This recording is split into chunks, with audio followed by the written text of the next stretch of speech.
We are back. It is fight season. It's me, Jesse Rowe, with Inside Fighting. We are joined by BKFC's Dustin Pague. Am I pronouncing that correctly? I apologize. You nailed it, buddy. All right, cool. Like a Yeah. peg leg. Yeah, so you're fighting BKFC Fight Night in Philly on March 21st, main event versus Andrew Angelcor. How you feeling about the fight? Just how you feeling about this opportunity, fighting in front of your hometown? It's got to be pretty exciting, right? Yes, I'm very excited. First off, thanks for having me on, man. I appreciate it, Jesse. But Yeah. it's always a pleasure and an honor to fight for your home state, and what better city than to fight in Philly, that crowd's going to be crazy. Those fans are wild. So I'm looking forward to putting on a show for the Philly fans. Yeah, I mean, I know that last time BKFC was in Philly was a little disappointing for you because you were supposed to fight on the Knucklemania card. Your opponent had a medical emergency, a medical issue of some sort, and then your fight got canceled. But you got rebooked to a main event in Pennsylvania, and you're from Carlisle, if I understand. So this just has to be like, is this the best way that BKFC could have made this up to you? Yeah, and they were so quick about it too. So I Yeah. actually found out that my fight was off 10 minutes before arrival, Yeah. my hotel for the Wells Fargo Center fight. So that was rough. That was a tough pill to swallow, but they made it right. I got to the hotel. I was super bummed, but they got me, my wife, and some friends great seats to the event. I got 3 nights free hotel. They still paid me, so everything worked out on that end.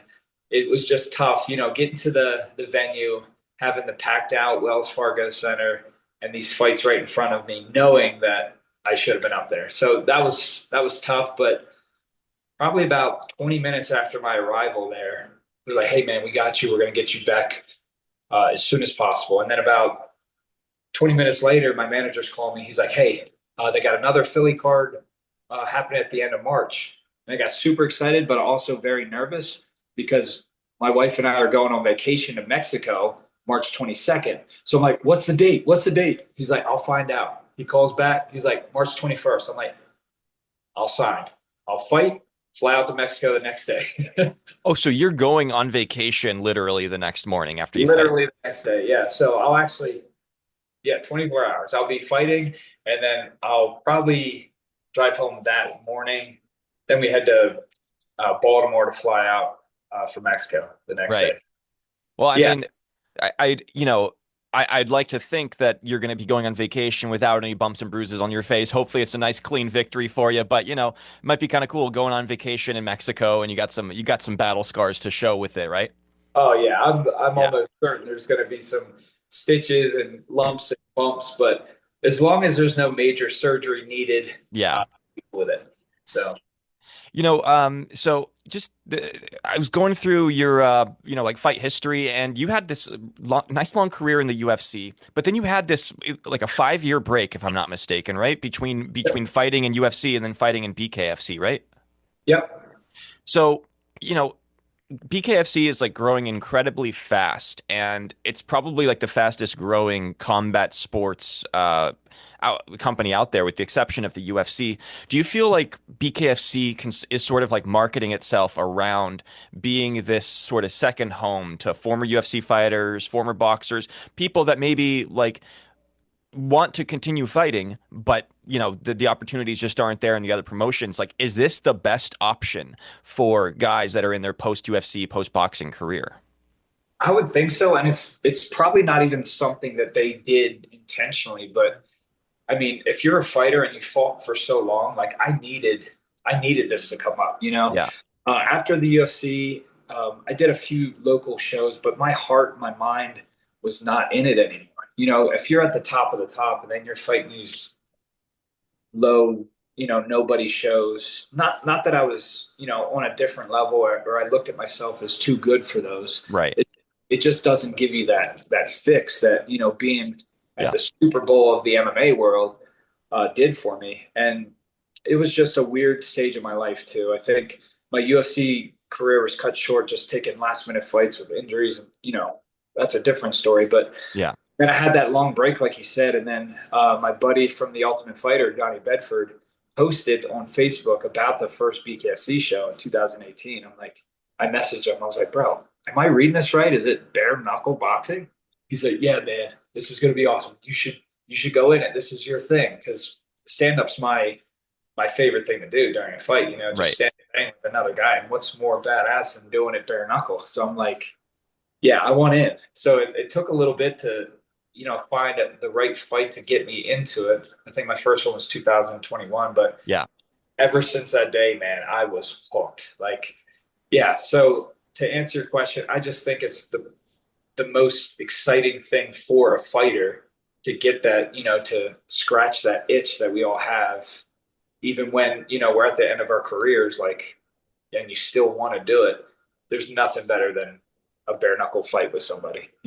Yeah, well, I mean, it almost seems like it's an option to extend your career longer than you might have first anticipated, just because just because it doesn't seem like something that's specifically select for age, right? Like this is Yeah.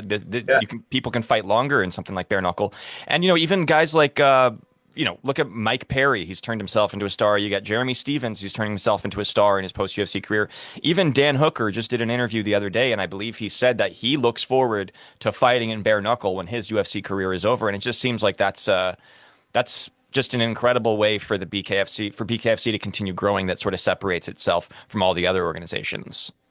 Yeah. And it's like, it's free marketing for them because these Yeah. guys reaching out to BKFC, they don't even have to like poach fighters or like look for people. I mean, they're coming knocking on BKFC's door, like, hey, I want in.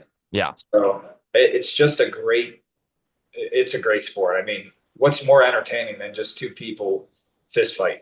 Uh, yeah, absolutely. Would you say it's like the number two combat sports organization in the world right now? It's like second to UFC, because there's that debate right now. There's Bellator, PFL. Well, Bellator's gone, but PFL. There's one championship. There's all the other local scenes. There's BKFC, and obviously it's not MMA, but there's an MMA. It's an MMA adjacent in some ways, and it kind of seems like it might be number two in the world right now. Am I misreading that?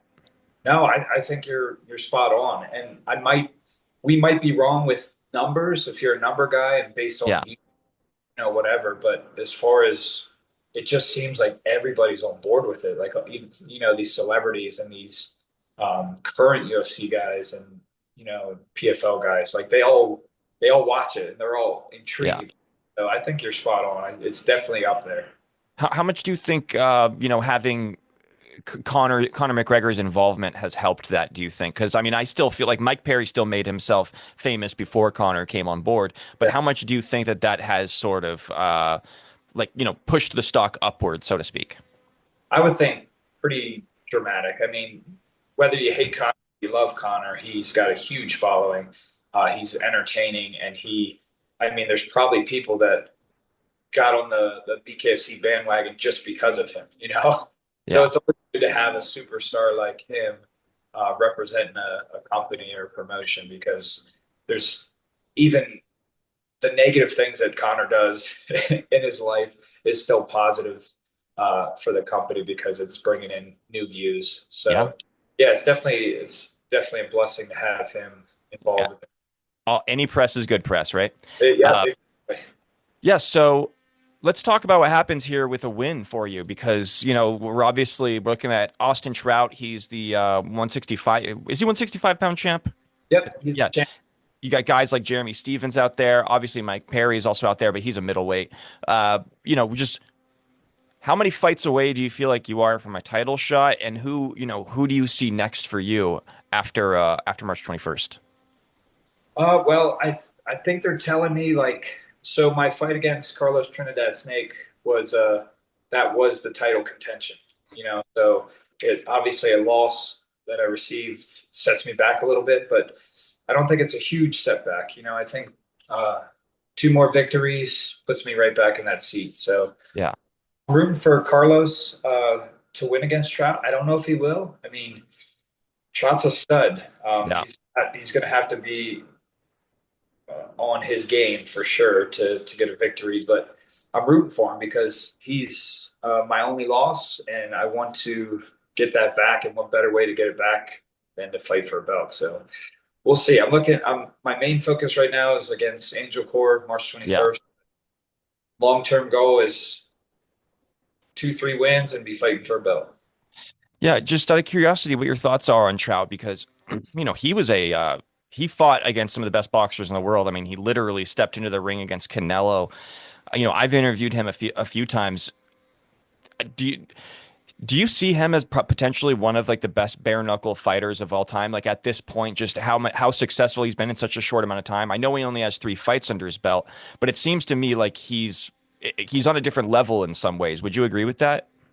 Yeah, and I think that transfers over obviously from his impressive pro boxing career. But Yeah, I, in order to, because they are so similar but totally different sports, I think he has to face a few more top level contenders in the bare knuckle world to be right. one of the best. But I mean, I think Trinidad's going to give him a good look because he's an impressive bare knuckle fighter, undefeated. So I guess we'll see after that fight if he's really that next level of a bare knuckle boxer. Yeah. I want to get back to your fight in a second. I just actually realized I had one more question about Conor. I'm curious because he said that he wants to fight in bare knuckle, that he wants to get the bare knuckle championship belt.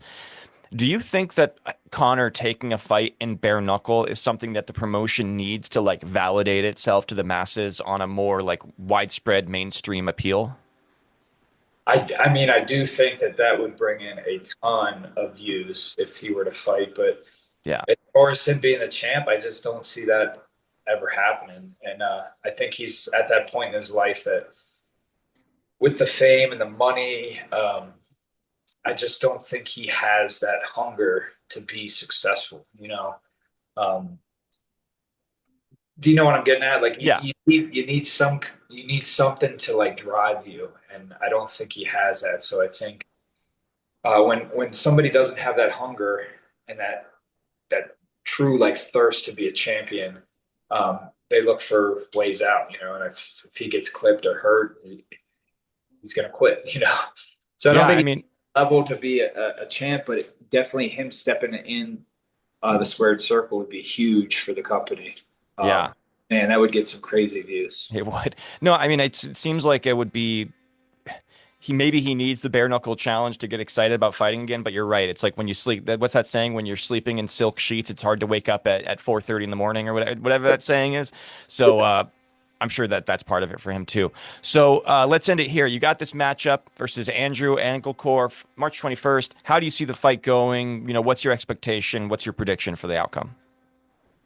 This is a hard one to predict. I see it kind of two different ways in my head. I think I'm a longer, more versatile fighter. Um, I think Andrew's very good. I think he's technically sound. He's a tough guy. So I don't think it's going to be a pushover fight. I don't think it's going to end quick. But I either see it going the distance with a unanimous decision victory to me, just based on avoiding his punches and staying longer and moving, or I catch him and I put him down in the later rounds, fourth or fifth round with a TKO. So that's how I see it playing out in my mind. I don't think it's going to be a quick fight either way, win, draw, or loss. Um, but the one thing I know for a fact is going to be an exciting fight. So I'm very, very looking forward to it. Love it. Love it. Well, I'll be rooting for you, man. Out of curiosity, this is my last question, actually. When I look at guys training in bare knuckle, I just imagine you have to train your hands a little bit differently than you do for like an MMA fight or a boxing fight. I remember Tom Aspinall making a joke that he put his knuckles in gasoline. I think that turned out to be a myth, but it was to keep his hands hard. Do you do any sort of like special training with your knuckles? Like, do you do the Yuri Prohaska, like you're punching trees? Do you do any sort of crazy stuff like that, or do you keep it pretty kosher?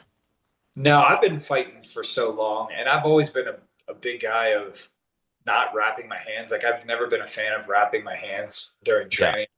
fighting, training and fighting for 18 plus years, almost 20 years. And I never really wrapped my hands. The very few times I have wrapped my hands, I actually injured my hands. So maybe that's part of it. But I think just all the pounding that my hands have taken over the last 20 years, they're accustomed to it. Occasionally I'll hit the bag, bare knuckle, but these babies are conditioned. And even after my five BKFC fights, they never really hurt afterwards. Yeah. So. Well, Awesome, man. Well, I'm looking forward to it. I'll be tuned in. March 21st, the main event, BKFC Fight Night Philly, taking on Andrew Angelcor. Dustin Pague, thank you so much for joining me, and best of luck, man. Hey, Jesse, I appreciate you having me on, man, and thanks for your support. Yeah, of course. Good luck. All right, thanks, brother.